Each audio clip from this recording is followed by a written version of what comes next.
Hey guys, Holly Warner here. I want to talk to you a little bit about iodine and your detox pathways, fluoride, heavy metals, all that shit. So as a carnivore, a lot of people come up to me and they say, hey, I have thyroid issues and I'm concerned about switching over to a carnivore diet because where am I going to get my iodine from?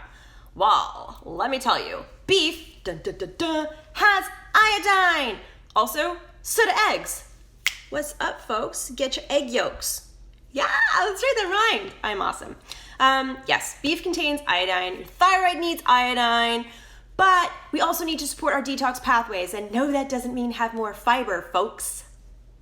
What that means is have more beef.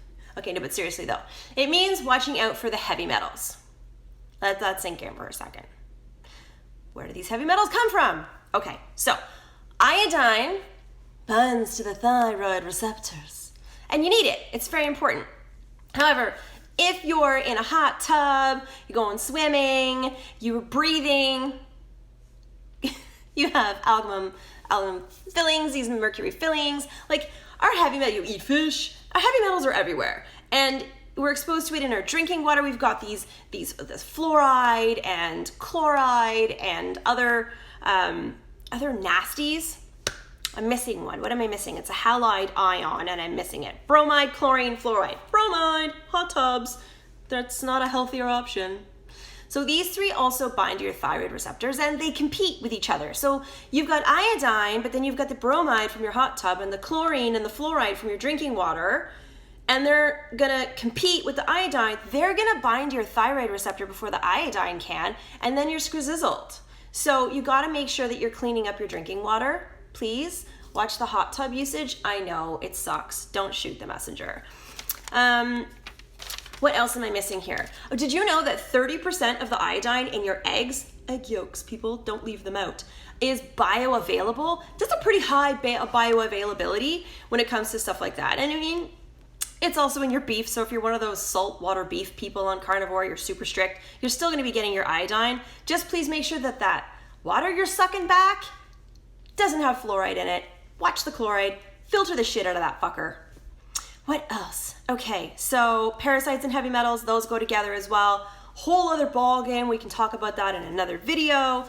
Listen, folks, detox is a lifestyle. It's not a 30-day cleanse, okay? You're not gonna do, for 30 days, I'm gonna remove these foods from my diet and I have detox successfully and I'm wonderful now and I drink a shake and I have a pill and I do a magic dance. Literally every single day needs to be a detox. What you're shoving in your face, what you're breathing, it's all very important. I live by a highway, so I'm exposed to a ton of crap. So I'm very, very careful what I put into my body, and I do my best to help my body do its job. I add zeolites in. Zeolites taste like nothing. They're like air. They're great. They bind. They're binders. They're fantastic binders because unlike activated charcoal and other binders that are out there in the holistic community, they're not going to bind to the good shit. They're only going to bind to the bad stuff. High five for zeolites. Okay, heavy metals and chemicals impact every single cell, every metabolic function in our entire body. They have an effect. It's like a cascade. Your brain fog that you're feeling, your thyroid issues that you're having, your fatigue, your weight gain. I had one patient who everything was balanced. It was perfect. And she's like, yo, what's going on? My hormones, everything's like on point and I'm still fat. And I was like, let's look at parasites and heavy metals. We did the heavy metal thing. She started taking the zeolites and she's like, yo, I'm dropping pounds like butter melting in a frying pan. It is great. So just to recap, heavy metals, say it again, folks. And this isn't woo-woo pseudoscience. They're fucking heavy metals. People, like, we understand Mercury's in fillings. It's not woo-woo. It is a fact of life. Heavy metals are sex hormones, our thyroid hormones, our adrenal glands, like all of the things that we need to be happy, healthy, functioning individuals. It's going to affect those. They poison the enzymes that are needed for those conversion and utilization functions and pathways. The hormone conversion gets affected, then we get these crazy hormone imbalances. It's not rocket scientists. DHEA converts to testosterone. Not if you've got a burden of heavy metals. We're going to play with that conversion and we're going to dip it down. That's not good.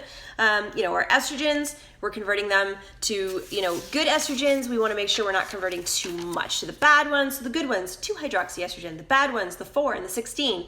That's a genetic thing. We can look into that with genetic testing. I also do that, folks. What else? They affect the pancreas, heavy metals. So if you're diabetic and you want to kind of get that under control, or pre-diabetic, or just don't want to be diabetic, or have genetics that say that you could have a propensity to become diabetic, you're going to want to support your pancreas. So you can buy my liver smash tincture, plug, or you can support the shit out of your pancreas and your liver in other ways, like getting rid of heavy metals. Zeolites. What else? We all know mercury is an issue. It can build up in the thyroid, the pituitary. It can be an asshole.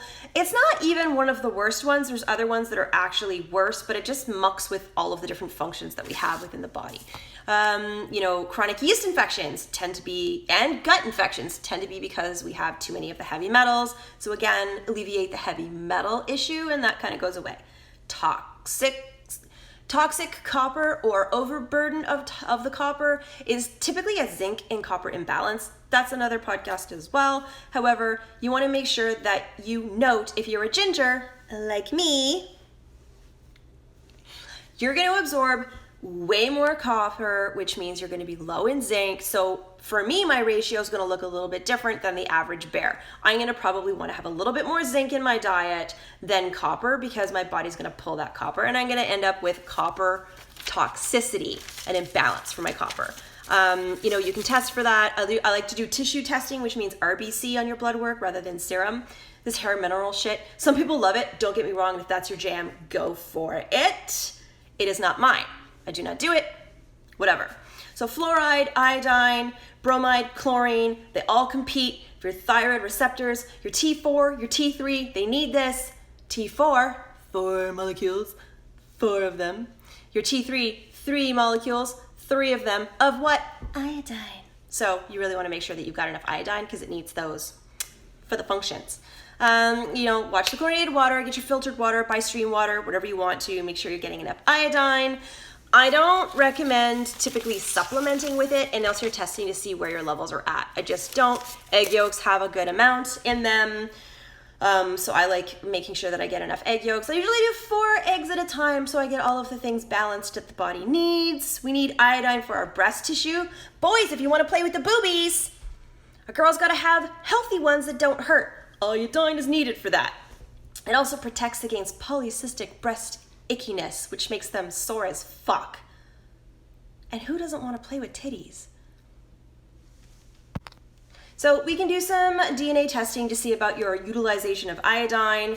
That's something that we can check into if you want to. Make sure that it's a good quality supplement if you are taking it, if you're going to go rogue, because you're probably gonna. Selenium content in fish has been said to protect us from mercury. I don't know if I'm completely sold with that, so I'm gonna stick to my TRS or other zeolite products that I have. I have another link actually to one that I've started using that I think I'm finding is better. Woo! I know, I'm swapping brands. I feel so disloyal, but it works better, so what are you gonna do? Shellfish, we know, have higher levels of heavy metals, so try to limit your exposure. Oysters tend to be one of the worst ones. Especially for cadmium, so don't eat them every single day. I love oysters. Raw? Oh my God. But yeah, don't have it every single day. Watch the mold, the mycotoxins, support your detox. It means support your liver, everything else. Grab my liver smash because it's like the best tincture on the planet. Some of us are really good at breaking down toxins and not so good at removing them. Some of us are really good at removing them, but not so good at breaking them down. You just need to figure out which category you sit in and fix wherever it is that you're broken. DNA. Let's test it. Different herbs help with detox. Again, egg yolks also have a lot of sulfur, and sulfur is really good for the detox pathways, so that's important.